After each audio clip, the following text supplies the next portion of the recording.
శుభాంశు శుక్లా అంతరిక్షానికి వెళ్లారు. 41 ఏళ్ల తర్వాత స్పేస్లో అడుగుపెట్టిన తొలి భారత వ్యోమగామిగా కీర్తి గడించారు. ఇది కోట్లాది మంది భారతీయుల హృదయాలను ఉప్పొంగేలా చేసింది. అయితే 14 రోజుల యాత్రలో శుభాంశు ఏం చేస్తారు? ఆయన పరిశోధనల ప్రణాళిక ఏంటి? శుభాంశు అంతరిక్ష యాత్ర పరిశోధనలతో దేశానికి ప్రయోజనం ఎంత?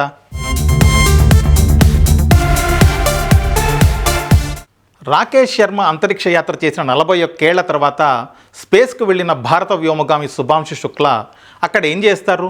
ఇది అందరికీ ఆసక్తి కలిగించే అంశమే. ఆ వివరాల్లోకి వెళదాం ఇప్పుడు. శుభాంశు అంతరిక్ష యాత్ర భారత్కు ఒక శుభారంభం.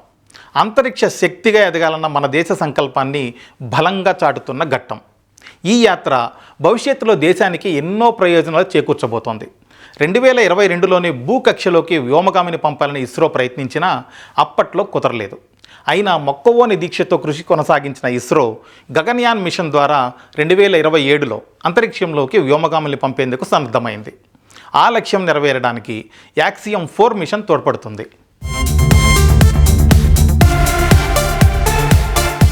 ఈ యాత్ర ద్వారా ఐఎస్ఎస్పై శుభాంశుకు లోతైన అవగాహన వస్తుంది. రాకెట్లో క్యాబిన్ వాతావరణం, డిస్ప్లే వ్యవస్థ, స్క్రీన్ నిర్వహణ గురించి తెలుసుకుంటారు. గురుత్వాకర్షణ శక్తి లేని చోట ఎలా వ్యవహరించాలో అర్థం చేసుకుంటారు. దీని ఆధారంగా గగన్యాన్ రాకెట్ క్యాబిన్ ఆకృతిని మరింత అభివృద్ధి చేయడం లేదా పూర్తిగా మార్చుకోవాల్సి వస్తే ఆ మేరకు సిద్ధం కావచ్చు. తాను అధ్యయనం చేసిన నేర్చుకున్న అంశాలపై మిగిలిన గగన్యాత్రీలకు మార్గదర్శనం చేస్తారు. ఇవన్నీ సిమ్యులేటర్తో సాధ్యం కావు.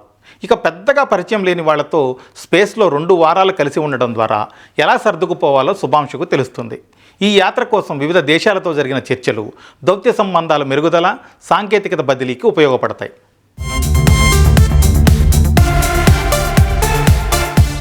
భవిష్యత్ అంతరిక్ష పరిశోధనలపై ముఖ్యమైన సమాచారాన్ని శుభాంశు శుక్లా సేకరిస్తారు. అంతరిక్షంలో మనిషి ఆరోగ్యం ఎలా ఉంటుంది, జీవ వస్తుశాస్త్రాలపై పరిశోధనలు ఈ టూర్లో భాగమే. భూమి కింది కక్షలో సూక్ష్మ గురుత్వాకర్షణ పరిశోధనకు యాక్సియం 4 మిషన్ కీలకమని నాసా, ఇస్రో భావిస్తున్నాయి. భవిష్యత్తులో వివిధ గ్రహాలు సహా రోగశీల ఆవాసానికి అనుకూలతలు పరిశీలించడం అంతరిక్ష పరిశోధనల ప్రధాన లక్ష్యాల్లో ఒకటి. అందులో భాగంగానే చంద్రుడు, అంగారకుడు సహా వివిధ గ్రహాలపై ప్రయోగాలు జరుగుతున్నాయి. ఇక 2028లో ఇస్రో వీనస్ ఆర్బిటల్ మిషన్ చేపట్టబోతోంది. ఇది భారత్ నిర్వహించే 2వ గ్రహాంతర ప్రయోగం. అప్పటికి శుక్రగ్రహం భూమికి అత్యంత దగ్గరగా వస్తుంది. అందుకే విఓఎం ఉపగ్రహ ప్రయోగానికి 2028 అనువైనదని శాస్త్రవేత్తల అంచనా.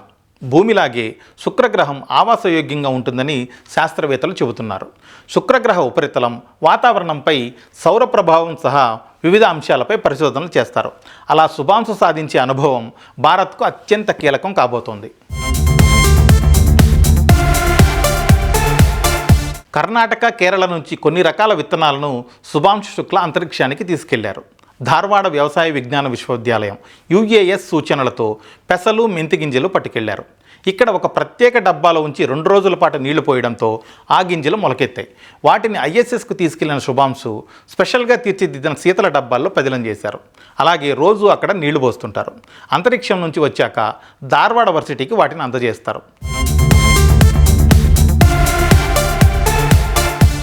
కేరళ నుంచి జ్యోతి, ఉమా రకం వరి వంగడాలు, వెల్లాయని విజయ్ టమోటా రకం, కనకమణి పప్పు, అలాగే సూర్య వంకాయ విత్తనాలు, తిలతార నువ్వులు శుక్లా వెంట తీసుకెళ్లిన వాటిలో ఉన్నాయి. అంతరిక్షంలోకి ఈ విత్తనాలు ఎందుకు తీసుకెళ్లారు అంటారా?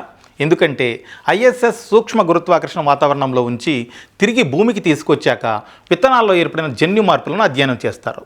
ఆ తర్వాత వాతావరణ మార్పులను తట్టుకునే పంట రకాలను ఇక్కడి శాస్త్రవేత్తలు అభివృద్ధి చేస్తారు. ఇక పెసలు, మెంతులు అంతరిక్షానికి తీసుకెళ్లడానికి ప్రత్యేక కారణం ఉంది. వర్షం లేని ప్రాంతాల్లోనూ పండే అరుదైన పంటలు పెసలు, మెంతులు. అంతరిక్షంలో ఆహార పదార్థాల తయారీ అంత సులువేమీ కాదు. భూమి నుంచి అంతరిక్షానికి ఆహారం పంపాలంటే ప్రతి కిలోగ్రాముకు కనీసం $40,000 ఖర్చు అవుతుంది. ఒక వ్యోమగామికి రోజుకు 1.8 కిలోల ఆహారం అవసరం.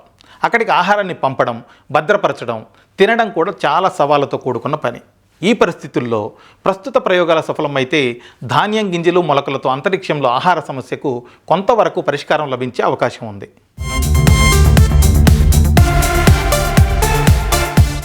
ఇవే కాదు, అంతరిక్ష పరిజ్ఞానం మన సమాజము, ప్రజలకు ఉపయోగపడాలన్నది ఇస్రో లక్ష్యం. దశాబ్దాలుగా అదే సంకల్పంతో పనిచేస్తుంది. సమాచార రంగంలో విప్లవాత్మక మార్పులకు అంతరిక్ష ప్రయోగాలే కారణం. Remote sensing, hyper spectral image, navigation, ఖచ్చితమైన తుఫాను హెచ్చరికలకు స్పేస్ టెక్నాలజీనే కారణం. ఆర్థిక లావాదేవీల్లో అతి ముఖ్యమైన యూపీఐ, ఏటీఎంల నిర్వహణ అలా సాధ్యమైనదే. మున్ముందు అంతరిక్ష కార్యక్రమాల్లో ప్రైవేటు భాగస్వామ్యం కీలకం కాబోతోంది. అమెరికాలో ఇది ఇప్పటికే స్పష్టంగా కనిపిస్తుంది. అంతర్జాతీయ అంతరిక్ష ఆర్థిక వ్యవస్థలో 2% ఉన్న భారత వాటా ప్రైవేటు భాగస్వామ్యంతో మరింత పెరగడం ఖాయం. దానివల్ల కొత్త అవకాశాలు వస్తాయి, ఉపాధి కల్పన జరుగుతుంది. అలాగే భారత ఆర్థిక వ్యవస్థ మరింత అభివృద్ధి చెందుతుంది. ఇవన్నీ జరగాలంటే రాకెట్ ప్రయోగాలు, వ్యోమగాముల అంతరిక్ష యాత్రలు తప్పనిసరి.